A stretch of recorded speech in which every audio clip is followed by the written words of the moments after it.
There was a man whose name is Aryeh Eldad. Aryeh Eldad has a very unique job. Aryeh instructs and helps usher young Israeli students from being innocent high schoolers into the life of being a soldier in the IDF. And what his job is basically is to inspire them of what it means to be a soldier. One time, he had a particularly difficult group. This was a group of very apathetic teenagers. They were not interested in giving up their life for their land. They wanted to live simple teenage lives, to go to college, to make money, to have a career, to be successful, to build a family of their own. They were not interested in sacrificing any of their time for anyone else. The last stage of the course, he always takes all the students to Har Herzl, to Mount Herzl, where all the soldiers are buried. And he takes them to the parts where you see all the different sections are from the different wars, from 1948, 1956, 1967, 1973, all the different areas. He brings them to the area of the Independence War, 1948. And he comes to a certain tombstone, and bless you, and when they get to the tombstone, they see that it says Almoni, which means anonymous. So the students ask, who's this guy? So he says, this guy, he came over and he made Aliyah from the British Mandate. The next day he was sent straight into battle holding a gun. Nobody knew his name. It was literally one day he was in Israel and he fell in battle. So nobody knew his name, so he's Almoni. So the students asked and they said, if so, who says Yizkor for him? Who comes on his yard site? Who says Kaddish for him? So he says to them, no one does, meaning we have Yom HaZikaron, but none of his family do. There's nobody to say it. And he sees that this visibly bothered the students. It really affected them. About a year later, when he's already moved on to his next group of kids, his next class, he gets a call. And the students are on the phone, one of the students on the phone, and they say, hey, Aryeh, you remember us? You remember we were your class last year? We were a tough bunch of kids, whatever. He said, you're not going to believe this. We researched, we fought, we worked, and we found his family. We found the soldier's family. He says to them, you found his family? What do you found this family? You don't even know who he is. What do you mean you found this family? He says, no. We found his family. We can't tell you anything else. Come to meet us tomorrow, Har Herzl. We're going to be there with his family to celebrate his yard site.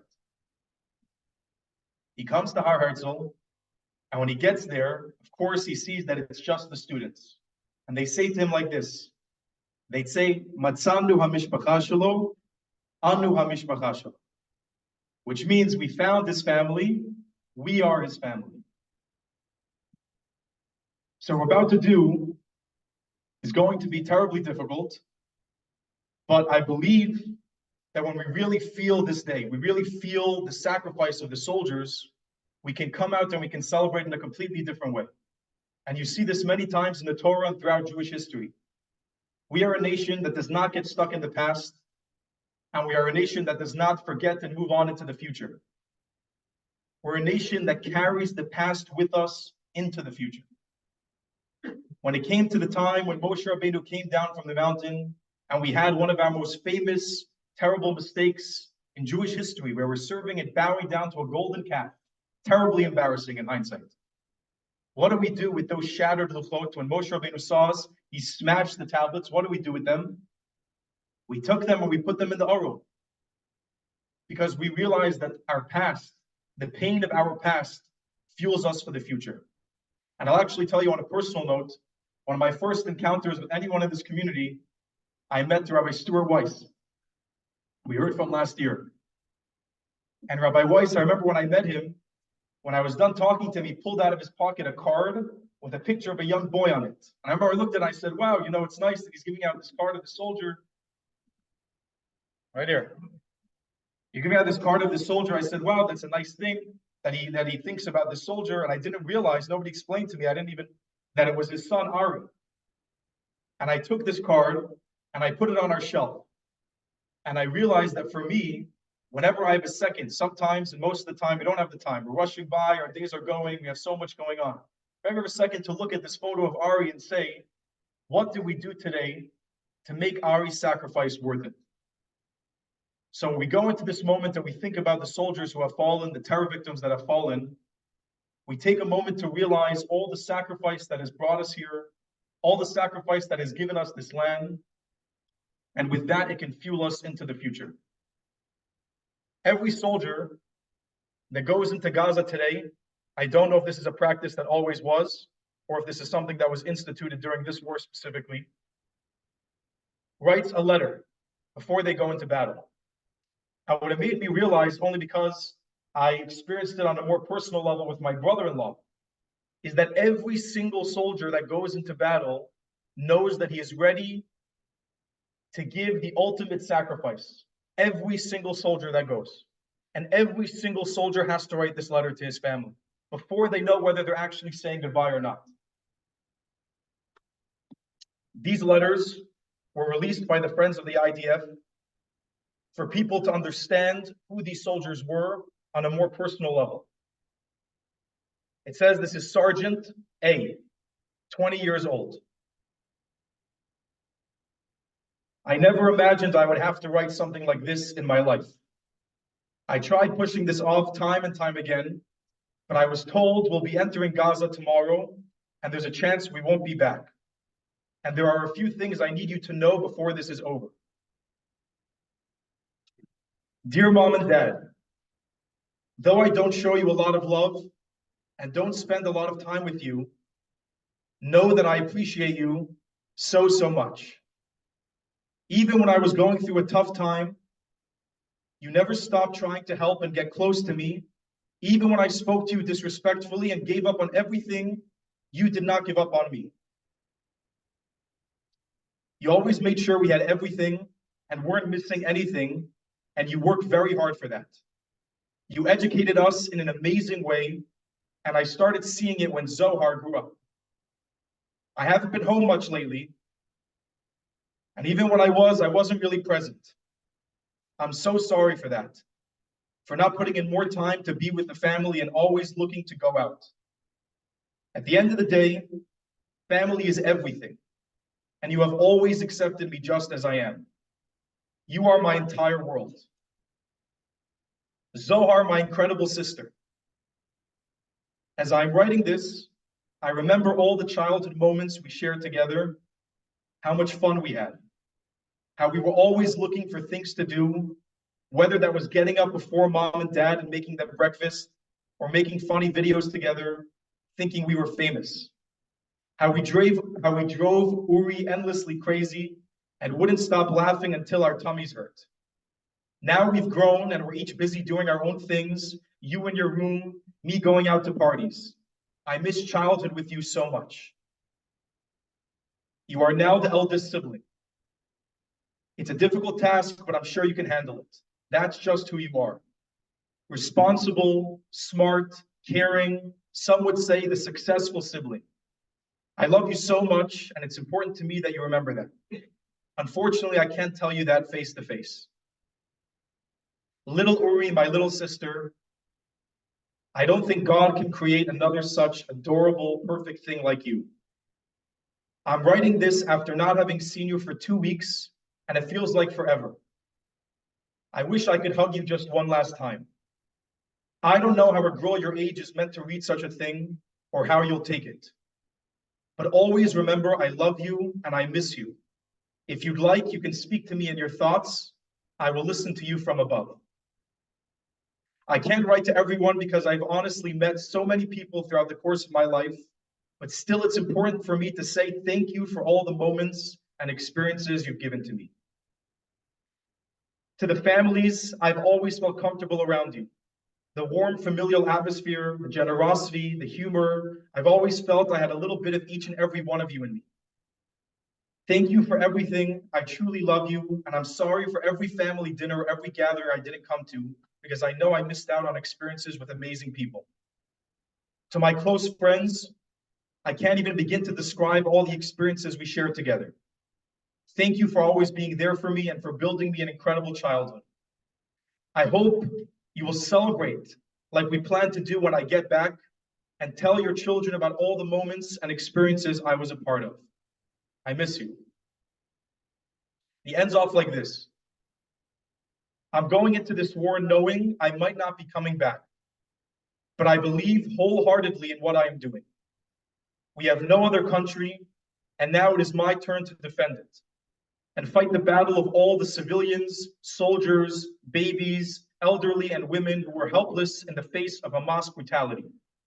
This is the way my parents raised me. This is what I believe in. I hope you will remember me.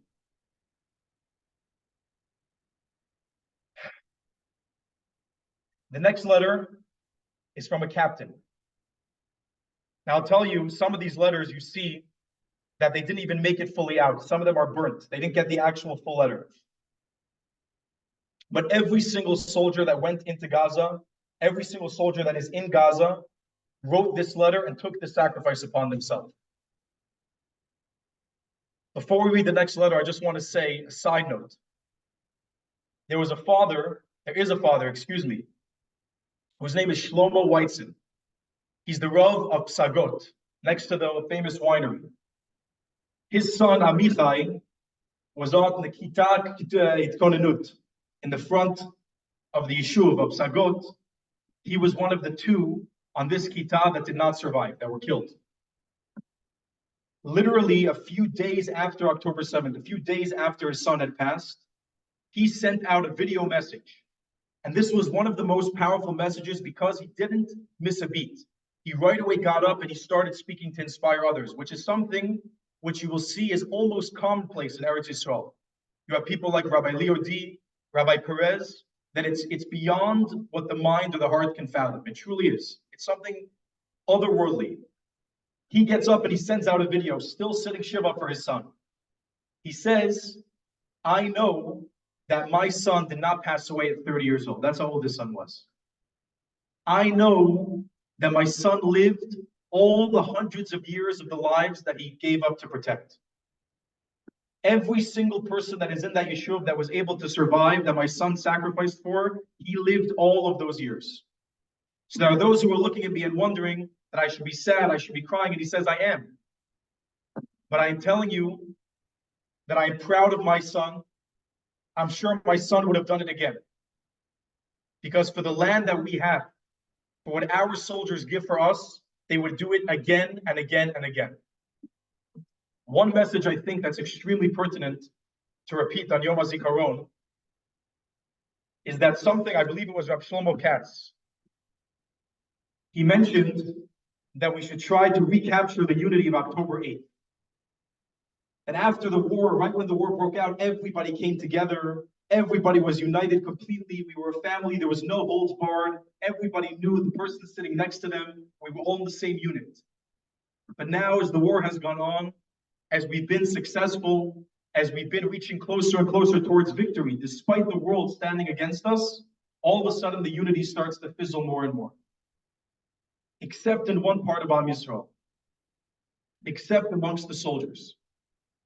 If you will speak to any of the soldiers, a few weeks ago I was by the Tekes, where my brother-in-law became a commander. And at this Tekes, you have all the families of all the soldiers standing in like a stadium, and you have all the soldiers standing on the bottom, in the center of the stadium. In that moment, amongst thousands and thousands of people, you feel complete unity. And it's a feeling that you can't describe because it's not like they're not speaking about it. They're doing army things. I can't even really explain to you what they were doing. They were calling out calls, people were marching, there was ceremonies and awards. They weren't speaking about unity. It was something that was totally obvious amongst the soldiers. And my brother-in-law, because he has a Chabad background, he always likes to check. He went into a unit called Nachal, which is known as not the most, in a category, the most dati unit. So he likes to get the other guys, put on tefillin, let's learn some Torah. and they don't love it so much. It's not their thing. They find him pretty annoying, he's told me, and he knows they find him annoying, but he cheps and cheps and cheps. But they're totally united. There's no, oh, he's like this, he's like that. And in the unit, what you'll find so spectacular is the diversity amongst the units. Especially you have also in Miluim. You can have guys, I heard there's a unit where you have a 40-year-old doctor, a 35-year-old lawyer, and the captain is a 25-year-old who doesn't know yet what he wants to do with his life. That's the unit in Miluim. And they're together. Because when they're facing war, when they're facing writing letters to their families, then they say, what's the difference between us? Sometimes we get so caught up in different opinions, how to do this, you should say this, like you were mentioning about the hollow, this, that, and we get so caught up in these details that we lose the whole point, is missed because of the little intricacies. To have this idea to say that all of us are in the same unit, all of us are facing the rest of the world, all of us have each other. If we can internalize that, we can be completely united. There will be no division. If we can take a lesson from our Chayalim of what it means to be together, to internalize that on this day, there is no question we will be successful, we'll be victorious. On April 11th, 1956, it was Rosh Chodesh Iyar, time of the month where there's no moon. A group of Fedayim, which is terrorists, came into Kfar Chabad, which was a little struggling moshav type of place in Israel. Today it's still little, I don't know if it's struggling, but it's still pretty small. And they came in late at night, and in this yeshuv, they had something called the Beit Sefer LeMelacha, which means it's a place where people could come, and it's like a trade school. And they had this for kids that were coming from Russia or Ukraine, to get them to have like a way to integrate into society. They would learn how to plow the fields, how to farm, how they could be useful and make money and make a living for themselves in Eretz Yisrael. Late at night, this group of terrorists come in and they open fire on the school where the kids and the teachers were sleeping at that time. They killed 5 children and they killed 1 teacher. Now, Kfar Chabad was full of Russian immigrants that did not go through the Shoah, but they went through the pogroms of Russia. They went through Stalin's Russia. When they came out, they dreamed of a land where they would be safe, unconditionally, a land they heard of where there's no pogroms. You come to this land, this is a land where you are completely safe. And sure enough, there's a terrorist attack in their backyard. The entire neighborhood was devastated. And when I read the story in the past, unfortunately, I couldn't understand the story on a real way, in a practical way, where I actually could feel how they felt. But I feel like after October 7th, we all can understand that feeling just a bit, of what it's like to believe you're invincible and to have that dream feel like it's being shattered. Immediately, being Chabad Hasidim, they wrote a letter to the Lubavitcher Rebbe. Now, this yeshuv was a yeshuv that the Rebbe had been personally, intimately, on a day-to-day basis involved in building the yeshuv in very intricate details, in the construction, how to get people jobs, how to integrate people into society. The Rebbe was involved in the practicalities of the yeshuv, not the Torah or the Hasidic ideas. They immediately wrote to the Rebbe, and they thought this was a top priority for him. So they thought he would respond immediately. Even that time, he had a lot of appointments and meetings and calls. They thought he would respond immediately. But sure enough, they write to him, and no response. 1 day goes by, 2 days go by, 3 days go by, no response. The Rebbe is not responding. On day 4, they receive a very short message that says like this, 3 words. Behemshich habinyan tinachemu, which means with the continued building, you will be comforted. They did not know that what happened in Brooklyn was when the Rebbe got the news of the attack, the Rebbe went into his office and he locked the door for 3 days. The Rebbe didn't leave his room, didn't go home, stayed in the office, locked the door, never left. I believe, even though I don't understand the reasoning behind it, it was because the pain, when someone goes through something like that, you don't give them an answer right away. You don't answer the question, you answer the person. When there's an attack like that, there's no answer. I think we all understand that after what happened. There's no answer right away. There's no, okay, everything's going to be fine. Let's move on. Let's take the next step forward. There's a moment to feel the pain, to say, this was horrible. This was something which we'll never recover from. But then to realize that us as a nation, Am Yisrael, is to take the next step forward, to carry every sacrifice that has been given to us and put on our shoulders and take the next step forward.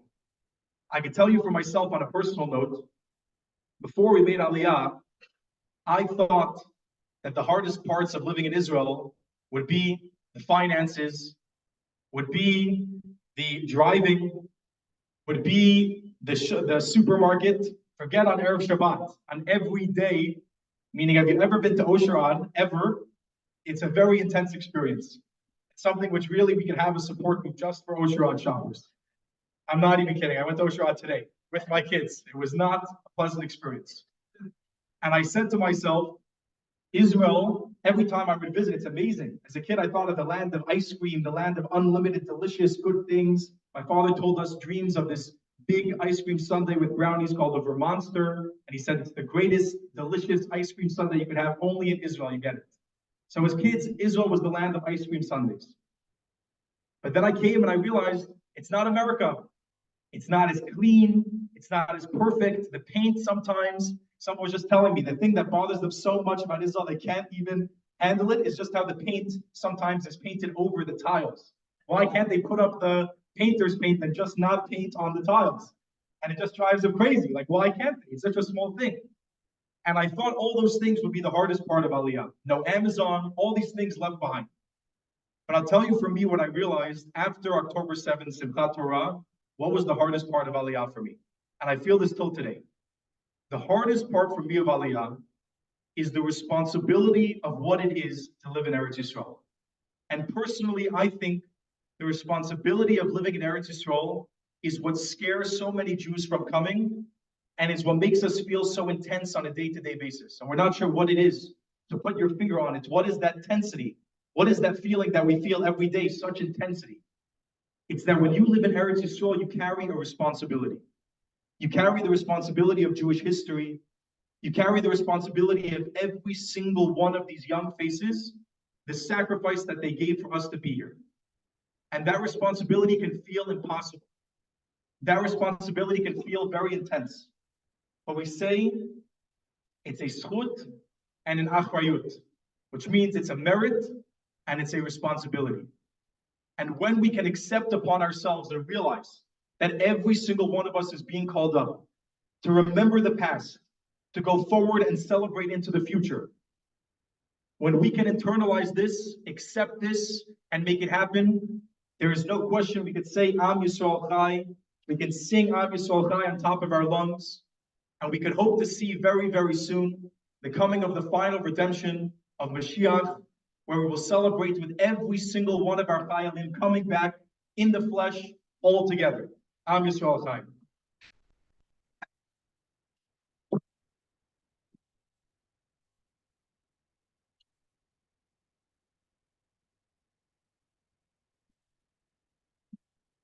Okay, so with those inspiring words, we can see it's almost sundown, and we have to now get into celebratory mood. But a different kind of celebration, as we've said. It's a celebration of responsibility, as Rav Mendel has said. It's a celebration with a huge burden on our shoulders, a burden of 25,040 people. They are not here to celebrate. When we had the corona pandemic and everybody was closed and nobody had shuls to go to and nobody could come out, there was the last remaining shul in the world that was able to daven with a minyan was my son's shul in Perth, because they had closed down immediately, and the borders were shut and nobody was allowed in, nobody was allowed out, but they were able to go to shul. And he sent a message out to his community, and it struck a chord with me. And I think the same thing is here.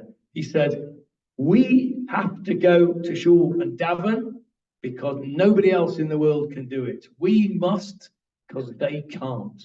And that's how I think that we have to think about this Yom Ha'atzmaut. Difficult as it is, we must celebrate because those who have given their lives so that we can celebrate can't do it in person. We have to do it for them. So we're going to daven mincha very shortly, followed by the Tekes Ma'avar and a Tfilah Chagigit, a festive Arvit with music. And I invite you all, ladies and gentlemen, to join us and to celebrate Yom Ha'atzmaut in a fitting way. Thank you very much.